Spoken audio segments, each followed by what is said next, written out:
Bom, pessoal, a gente vai estudar agora calorimetria para o nono ano. Então, aqui eu coloquei um corpinho, ele está no estado sólido. Eu quero falar sobre temperatura. Perceba que eu fiz um zoom aqui. Essa parte aqui dentro é para mostrar para a gente que as partículas estão aqui, que são essas partinhas em azul, e essas partes em preto representam as ligações químicas. Essas partículas elas não estão paradas, elas apresentam agitação térmica. E essa agitação que está associada à temperatura. Portanto, a temperatura de um corpo ela está associada à agitação das partículas que compõem o corpo. Vou colocar aqui a agitação das partículas. Portanto, se esse corpinho estiver em alta temperatura, essas partículas estarão com alta agitação. Se a temperatura for baixa, eles vão estar com baixa agitação. Muito bem. Agora, o conceito de calor é o seguinte: você tem aqui dois corpinhos, pelo menos dois. Um corpinho está a uma temperatura de 100 graus Celsius, por exemplo. E o outro corpinho está a uma temperatura mais baixa, por exemplo, 30 graus Celsius. A partir do momento que a gente tem dois corpos, eles estão em contato térmico, o que vai acontecer? Esse corpinho A, ele está a uma temperatura maior, então a gente pode chamar ele de corpo quente. E esse corpinho B está a uma temperatura menor, que a gente pode chamar de corpo frio. Quando você coloca esses dois corpos em contato, existe uma passagem de energia térmica que não tem como impedir.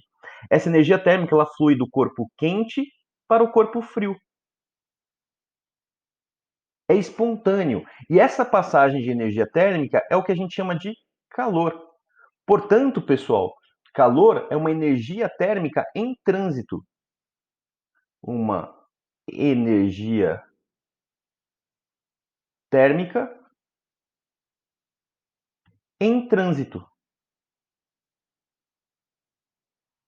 Muito bem. Então o que está acontecendo? O corpinho A está perdendo sua energia térmica para o corpinho B. Mas ele vai perder para sempre? Não. Conforme ele vai perdendo a sua energia térmica, as suas partículas perdem sua agitação, em contrapartida, o B que recebe aumentam sua agitação térmica, até atingir o equilíbrio térmico. O que é o equilíbrio térmico? É quando as temperaturas do corpinho A, na verdade, a temperatura do corpinho A iguala a temperatura do corpinho B.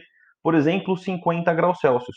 Nessa situação, cessa a passagem de calor, porque não existe mais corpo quente e corpo frio.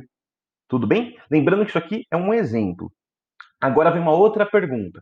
O que acontece com o corpinho quando ele recebe calor? Deixa eu só desenhar aqui uma outra situação, um outro corpinho. Aí.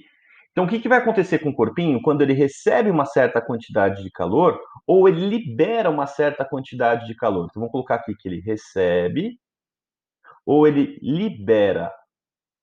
A primeira situação que a gente pode associar, que é a mais comum, que é a mais intuitiva, é imaginar que ele pode aquecer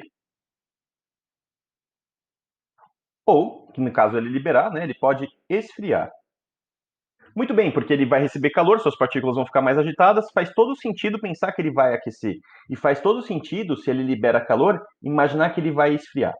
Quando isso acontece e ele não muda de estado, vamos colocar aqui, que não ocorre mudança, mudança de estado. O que significa isso? Esse corpinho era sólido, ao receber calor, ele continua sólido, ele simplesmente aqueceu. Uma outra situação, ele era sólido, ele libera calor, então ele esfria e permanece sólido. Então não ocorre mudança de estado. Então, toda vez que o corpinho recebe ou libera calor e ele não ocorre mudança de estado e simplesmente a sua temperatura altera e sua temperatura altera, essa quantidade de calor ela é chamada de quantidade de calor sensível.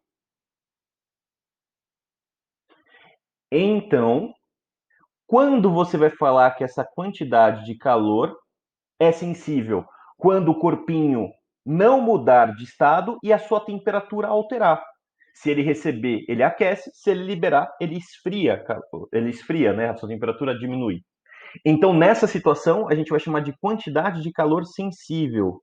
E como calcula essa quantidade de calor sensível? Através do que macete. Está aqui. Então, essa quantidade de calor é representada pela letra Q. M é a massa do corpinho. C é o calor específico da substância, uma característica da substância ao aquecimento ou esfriamento. E o que é o ΔT? É a variação de temperatura. É importante ressaltar as unidades. Essa quantidade de calor ela é medida em caloria ou joule. A massa da substância é medida em grama ou quilograma. O calor específico é a unidade mais chatinha, que ela é dada por caloria, grama, grau Celsius, ou joule, quilograma, grau Celsius. Já a variação de temperatura é medida em grau Celsius, Fahrenheit ou Kelvin. Tudo bem? Muito bem, então está aqui o nosso Kim macete. Deixa eu só fazer um destaque nele aqui. Muito bem, ficou feio, vamos tentar fazer mais um para ver se fica mais bonitinho. Aí, agora sim. Então, quando você vai utilizar o quimacete? Quando esse corpinho receber ou liberar calor, ele não mudar de estado e sua temperatura alterar. Vou colocar aqui um R. Muito bem, vamos dar um exemplo.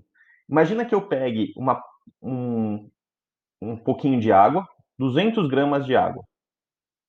E eu falo para você que a temperatura inicial dessa água vale 20 graus Celsius. Eu quero saber quanto de energia eu tenho que fornecer para esses 200 gramas de água para ela atingir uma temperatura final de 80 graus Celsius.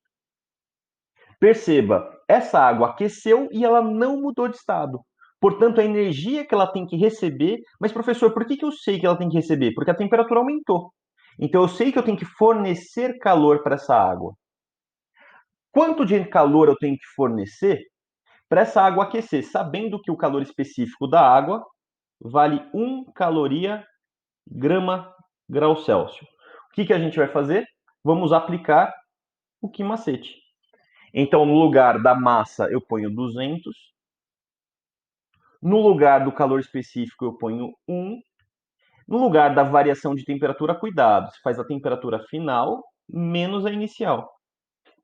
Então, a quantidade de calor que essa água vai receber vai ser 200 vezes 60. A quantidade de calor que ela vai receber vale 12.000 calorias. Professor, você está dizendo para mim que para eu aquecer 200 gramas de água de 20 a 80, eu tenho que fornecer 12.000 calorias para a água? Exatamente isso. Fornecer porque ela tem que aquecer, tá bom? Agora a gente tem uma outra pergunta. Tem como essa quantidade de calor receber outro nome, ter outro comportamento sem ser o sensível? Sim, isso que a gente vai ver no próximo vídeo. Até o próximo, pessoal.